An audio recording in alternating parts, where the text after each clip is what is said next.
He's a writer, he's an Arabist, historian and analyst who has been based for the best part in the greater area of the Middle East, from Kabul all the way to Casablanca. For over 20 years, he's been writing about some of the world's most fascinating and little understood and sometimes dangerous places in the world.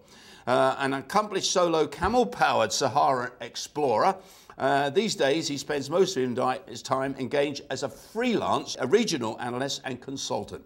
His clients include government officials, security companies and private businesses on both sides of the Atlantic. His latest book, The Sahara, A Cultural History, was published earlier this year in the UK, and he's going to the United States with us lecturing, and his book debuts next week in the United States, where he's doing several book tours and book signings to publicise The Sahara, A Cultural History. And he's here today. Eamonn Gearon joins me as our second speaker on Today, Channel 29. Eamonn, good morning. Good morning to you, Ray. And thank you. And now, we were just talking there about the presidency of Barack Obama. 3 years has been a long time. 3 years, a lot's happened in the Arab world, in the Middle East. It's been the most hectic year for me of the past 20 dealing with Middle Eastern affairs. Nobody could foresee that this wave of revolutions would take place and sweep the region. But especially nobody saw that it was going to start in Tunisia, which for most of your guests, they recognize only as a holiday destination. But it was Tunisia that was the hub, the start of the wave of Arab revolutions, which then spread to Egypt. I was very excited to spend that month in January, February in Tahrir Square covering the Egyptian revolution. And then, of course, to Libya, Syria, Yemen, and so it goes on. Now, of course, you've also been in Afghanistan. And as I said to Ken Walsh, who was our first speaker on the programme, Barack Obama is pulling the troops out by Christmas or early New Year out of Iraq, and many troops out of Afghanistan next year. How is the situation in Afghanistan? You've just recently been there and living there too. How is it there at the present time? How will they survive with the downturn in the American presence? It's, to be perfectly honest, the situation isn't looking good. I think we are mistaken if we believe that we're aiding the Afghans by keeping more troops there. But governments such as the Americans and the rest of the ISAF, the International Security Force in Afghanistan, recognize that. And the best thing to do is pull the troops out, whilst leaving people in place to aid the Afghan National Army and the Afghan National Police to develop on their own.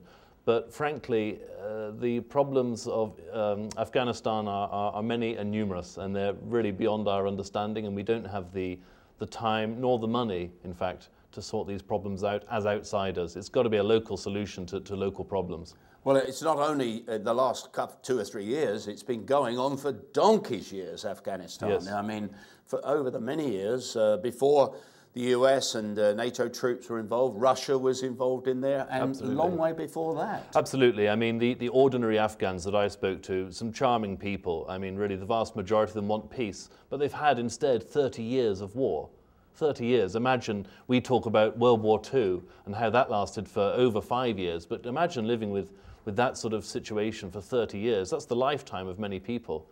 And many of them are very depressed now. They believed after 2001 that things would improve quite rapidly because the West seemed to have a great deal of willpower to change things there, but it has not turned out to be the case. No simple solutions, I'm afraid. Now, at 3:30 this afternoon, Eamonn will be talking about a region that is probably the most important, particularly to Western purposes, Saudi Arabia. A look at Saudi Arabia and a portrait of life behind the sand curtain. There seems to be no issues, problems, touch wood, in Saudi Arabia when it's all around it. Iraq, Iran, Syria. How do they keep it together? How have they prevented it happening there?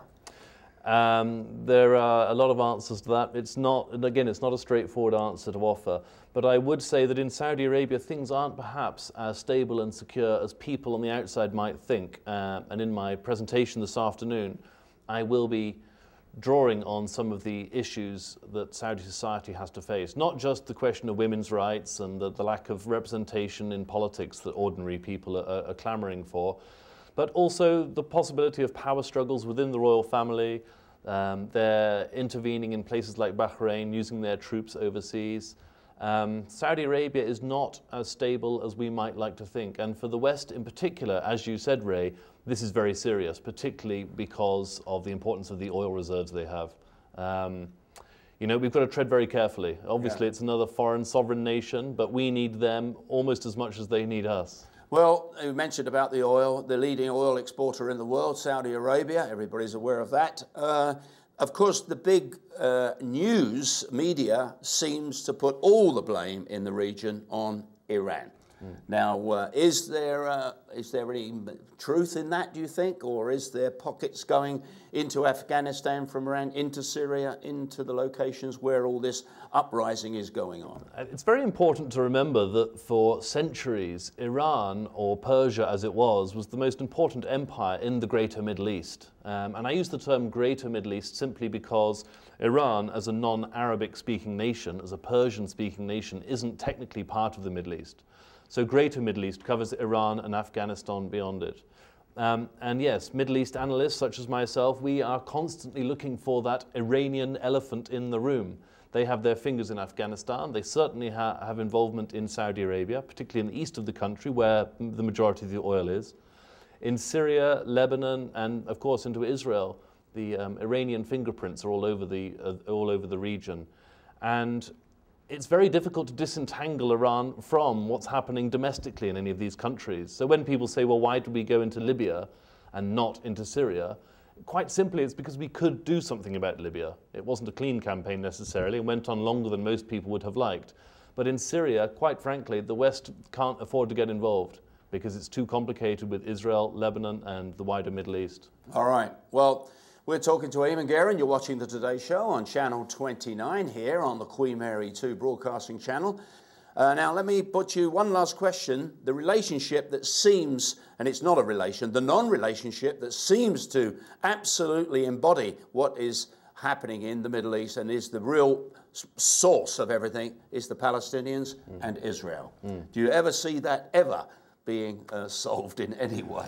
Yes, I do, but please don't ask me for a time frame. That's the difficulty. I mean, yes, there will be solutions to these problems, if for no other reason than nothing lasts forever. Israel has been in existence only since just after the end of the Second World War, when it was created by mandate. Many other countries, as I mentioned, the Persian Empire was enormous and then disappeared completely. Saudi Arabia only came into existence in 1932. So nothing is permanent, and I think the very difficult situation between Israel and the Palestinians and the desire for a Palestinian state that's got international recognition is, I think, going to be, there'll be a forward movement in the next couple of years, but nothing dramatic, I wouldn't say, for at least half a decade. When there will be a more lasting peace in the region, like I say, please don't ask me for a time frame because that's anybody's guess. All right. Well, Eamonn, it's great talking with you. Eamonn will be signing copies of his book here. We can have a look at it. It's called The Sahara, A Cultural History. And after his presentation this afternoon, right after it, up at 4:30 in the bookshop and library, Eamonn will be signing copies of this and discussing anything you would like to talk to him about the region and top Arabist, and we thank you for being on our show. Thanks, nice to be here, Ray. All right, Eamonn, thanks a lot. Well, Ken Walsh and Eamonn take centre stage today. Ken Walsh and Eamonn Gearon, and we'll be back with more lectures tomorrow, of course. We've got more guests to come. You're watching today on Channel 29.